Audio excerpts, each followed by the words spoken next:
Okay, everybody, we are talking tariffs and more importantly, your money, the economy, how this all affects all of us. We're with Dewey Steffen, CEO of Great Lakes Wealth.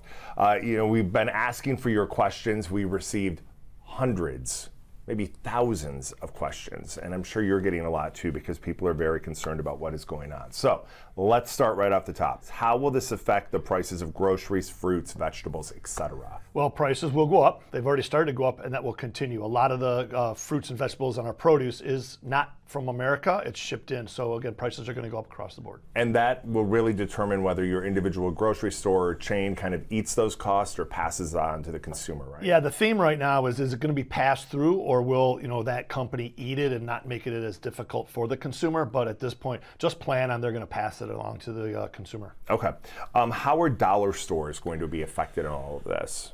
Well, they're going to be affected like the others, where the prices are going to go up, but they might even be more affected because a lot of their goods come from those other countries, specifically China, and so they will have a higher tariff perhaps than some of the other countries. So you might even see a little bit more sticker shock at the place that you thought would be the better deal. So maybe like the $1.50 store. Well, it might be the $2 store. The $2 store. Yeah. Okay.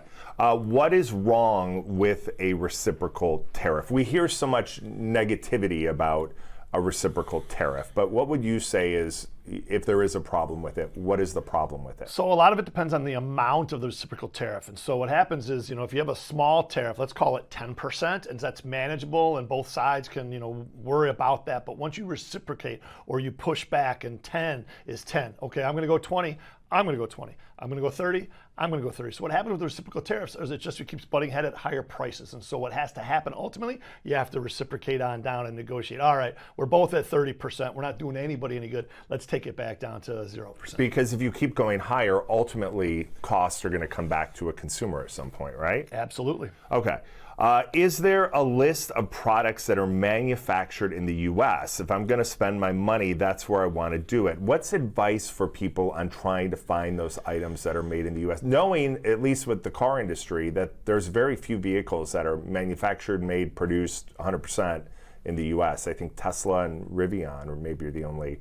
Again, yeah, a lot of those components, there's little pieces here and there that come from all over the world in almost any, piece of equipment, really. So I think you have to kind of dumb it down and just go search. You can certainly search the internet and ask, where is this manufactured? Where are the parts? You have to do your research if it's really something you're concerned about. And then again, that old label that's on the back of those shirts that says made in the USA. Okay. If American labor is more expensive now than when jobs started going overseas, why would tariffs cause these jobs to come back now? Well, if you get to a point of isolationism, which ultimately could happen, then again, it's us against other countries. So everything is here and we have our walls up. We can't manufacture things in Mexico or China or anywhere else. So they're just, again, going to be done here. That'll increase our employment. But yes, the reason that these items were manufactured offshore until recently or whatever, is because of cheaper labor and cheaper costs. So you'll have higher costs, but you'll have, again, probably higher wages. It's just everything goes higher, and you have to see what happens. I'm not a financial expert, but I feel like I can answer this question. How will the tariffs affect my 401k? Well, if the stock market decides that these tariffs are not a good thing, which we've seen the last few days, and the stock markets around the world have collapsed, if you want to call it that. So that'll reduce your 401k, so that doesn't help your 401k. However, if you're adding to your 401k, out of every paycheck, then you're going to be dollar cost averaging. And at some point, this too shall pass, whether it's in 2 weeks, 2 months, or 2 years, you will see that your 401k, will elevate, so add to it if you can. Because it's not necessarily the market saying that they're anti-tariff, it's the market saying they don't like uncertainty about how the tariffs are going to shake out, right? That's the financial. There you go. Yeah, the stock market hates uncertainty. We've said that time and time again. And we thought through Liberation Day last week, we had it figured out. He had said, I'm going to have some tariffs against China, maybe against Canada, maybe against Mexico. Well, then all of a sudden he said 10% across the board, let's get started. So Wall Street's like, whoa, we didn't plan for this, we didn't model for this, and now all of a sudden there's retaliatory tariffs. So now it's, again, completely uncertain, and until it gets figured out, you need to be paying attention. We got this question from a lot of different people who are of a certain age, who are worried about their retirement portfolio, or people who are about to retire. What do you say to those people? Because for them, it's watching those numbers is a lot more stressful, I think, for somebody like, my age, 51, who knows that I've got a little bit more time. So the first thing is always talk to a professional. Find some professional guidance wherever that might be, and certainly you can give us a call. But anyways, talk to someone who can help you. Professional advice is very important. And then number two, you need to recognize your specific situation. Depending on how you are allocated, you might need to do some selling, even though the markets are down. So you definitely can't panic. You need to be prepared, and you also just need to again take it day by day, recognize the situation. But Hank, there will be some days of things going back up, and so when that happens, then execute any plan you have. And so we talked about this back in January, that when things are high, you need to rebalance, and when things are low, you also need to rebalance. I know this next one is a very broad question, but it's just kind of an idea. How long will it take to set up manufacturing if jobs do come back for things like appliances, for smartphones, for smartwatches, for different technology? If the idea is to bring back all of these jobs to the U.S. and to have these products made here, won't it take a while to set up that sort of structure? Sure, absolutely. And every situation will be different with the manufacturing facilities, et cetera. But I don't think the end game is to bring everything back to America. I think the end game is to have everything fairly priced and fairly manufactured. And whatever we're selling them to other countries for, then there's a tariff put on us and a tax, and we're not doing that on the way in. So I don't think it's about bringing everything back to America. I think it's about bringing everything back to a level playing field. We got a lot of questions about online shopping, and specifically about, have you ever shopped on Temu? I have not, but I've been so close several times. I've shopped on Temu. I've bought things on Temu. The shoes I'm wearing on my feet right now are from Temu. They are very inexpensive, but now the thought is that they are not going to be inexpensive moving forward because of the tariffs and because of the previous loophole that was kind of jumped over. So the question is, will I be able to shop? The answer is yes. It's not like it's a ban of the website, but what's going to happen if you're buying on some of those discounts, even maybe Amazon, because a lot of products are from overseas. That's what I was going to actually reference, was Amazon. So it really doesn't matter if it's Temu or Amazon or buying, wherever else.com. Prices across the board, you should expect them to go up, at least in the short term. So, maybe go ahead and do that shopping now rather than next week. Okay. When politicians state that tariffs and trades are not equal, is that based on the size of the countries compared to the U.S. and or what we export to them? That's a little complicated. Yeah, so that's a tricky question. So a lot of the calculations that are going on right now are actually, subject to your own interpretation. So whatever the White House says versus what the other countries say, again, way beyond my pay grade to talk about the details and what calculations are being made. Is it cheaper for us to pay the tariff than the cost it would be to take and grow and produce new items in the United States? Again, that determines a lot going forward. So a 10% tax versus 45 or 55 or 60% tax tariff. So again, way too early to figure that out. I think I know how I would answer this one, but I'm curious to know how you're going to answer it because you're the expert. How will American-made products save us money in the long run? Well, that also becomes complicated. So again, it comes down to the U.S. economy, and if you have more inputs, then you have more production. If you have more production, you need more labor. If you have more labor, then you have more people making having jobs, and then they go out and they spend their paychecks. So it all becomes part of the cycle. But the reason that again things were then offshored the last 30, 40, 50 years is because of the price of the input, the labor. And so again, I don't know that we want to become an isolationist country. I think the idea is just to make it fair trade, not an unbalanced trade. Yeah, I was thinking jobs. If you bring jobs, then people have money, then they're spending money, and then they're okay. Can President Trump's tariffs work in the long run and benefit the U.S.? So I'm actually going to interrupt him for what we talked about the last question. Yeah. So we were at full employment until 3 or 4 months ago. So we are pretty sustained with our employment at this point, whether the goods are manufactured offshore or onshore. So again, U.S. jobs would be created to be more and more, and if we're at full jobs now, that means the wages go up. So there's a lot to the labor and the jobs that you talked about, but didn't mean to interrupt. No, that's fine. Can President Trump's tariffs work in the long run and benefit the, that's kind of the $1 million question, right? Well, again, it depends on the size of the tariff and what country and what's happening. So again, that's a lot to be determined, and that'll be interesting to see what happens. What is the ultimate goal of the tariffs? Like, do you think that financial experts share the same goal as the president, or do you think that there's two different goals here? Because the president has said a few different things. Originally, it was the tariffs had to be put in place because these countries have a problem with drugs, and he needs to enforce the border, the Canadian border, the Mexican border. Then it changed. Then it was not so much about drugs, it was more about financial responsibility, and we need to be treated fairly. What is the goal? So again, $64,000 question, and this is why Wall Street is uncertain right now, because we don't understand the goal. It was said one way a week ago, and then on the Liberation Day, the things have changed. So I think there's multiple goals, and we will work through, as investment professionals, what we're trying to get to, and then we'll have to go from there. Another question. What is wrong with fair trade, and why do so many people seem to have an issue with leveling the playing field? So I'm not sure that people have an issue with leveling the playing field per se. I think it's just a shock to the system. And if you level the playing field, according to whom? Is it 10% benefit here, 35% benefit there? So I think a lot of it comes down to what is the level playing field, and how are we really going to get there? I think some of that also, my gut tells me it's political too. I mean, there are people who, no matter what President Trump is going to roll out, are just not going to be supportive of the idea. And then there are people that are supportive of whatever idea he puts out there, no matter what it is. So, I mean, I think there's a little bit of that too.